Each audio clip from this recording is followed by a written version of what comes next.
So greetings, it's Mike from LiveMyAssOff.com, and what you guys don't know is that I have a real job. This is not it.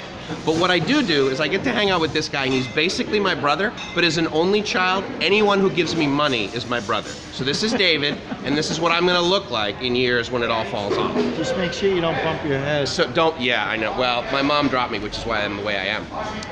So anyway, so we're here in Orlando, and I have not been down here okay, so I haven't been to Orlando to go to Disney World area since, I think, let's see, it was the 25th anniversary of Disney World.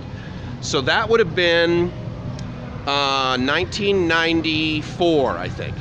And so I was down here as part of the radio station gig that I had out of the station in, whoa, that was a silhouette right there. I'm gonna try and not be in the sun so it looks weird. So I was the chief engineer for this radio station in St. Louis, and so we came down along with a whole bunch of other radio stations to celebrate the 25th anniversary of Disney World.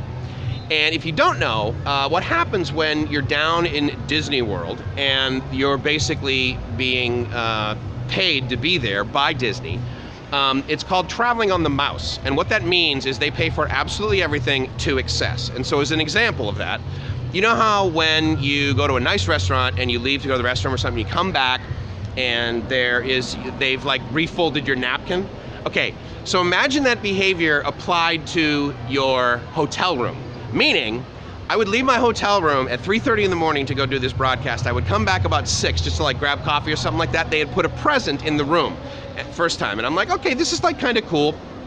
And you know, it was like a thing of flowers or some fruit or something like that.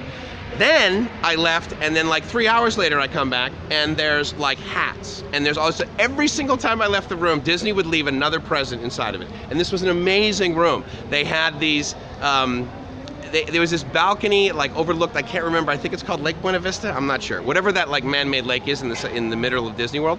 So they had that. And that was totally rad. So, so that was just amazing.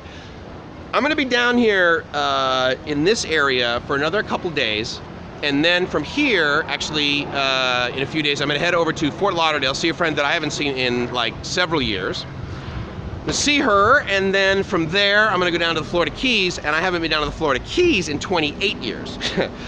So I haven't been to Orlando or Disney World. I haven't been there for, let's see, how many years would that be? That would be about 20 years, something like that. But 28 years, and I know it's gonna be different, right? Like I have this in my mind, like I have this fantasy that I'm gonna go back down there. Everything's gonna be the exact same price it was when I was 19 years old. Which reminds me of that Baz Luhrmann song, right? Like, prices will rise, politicians will philander, and but trust me on the sunscreen as I walk into the big shiny red ball. But this is a really cool spot. So basically where we are right now is right on the other side of Universal Studios. We're at a Lowe's property.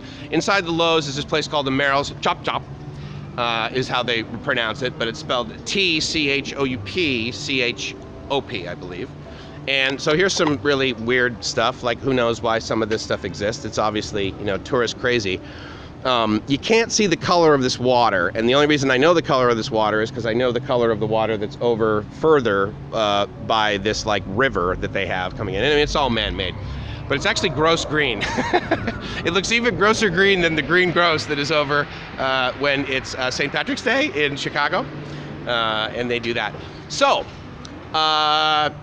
so what I'm gonna do actually is I'll probably upload this, but then what I'm gonna do is I'm gonna do a couple of videos for, if you guys have seen my other videos, the reason I'm down here is in the capacity of president of the VCE User Group.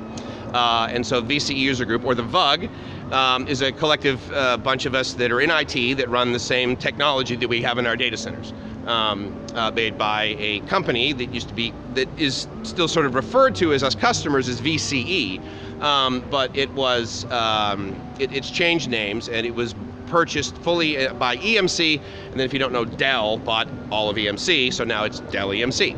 And so they are the private company now that owns everything. So Dr. Michael Dell himself is my new guy. And so anyway, so I'm gonna be down here in Florida for a while. There's a little squirrel, which is awesome. Hopefully he's not part of dinner. But I dig it, man, because I'll tell you, like I mentioned before, like the weather in San Diego has been lousy, and so I'm stoked to be down here where it's warm. I'm psyched to experience some humidity pretty soon, and that is just like, that's part of living the dream. Because I got to tell you, like when you're somewhere where you're supposed to be living the dream and you're not living the dream, like me, because I'm a wimp and I don't like cold weather, then I get my ass on a plane and I go to somewhere where I can live the dream. And so for me, that is Florida right now. So it's Mike's from Orlando, Florida, saying I hope you're living the dream, because if you're not living the dream, you're doing it wrong. Ciao.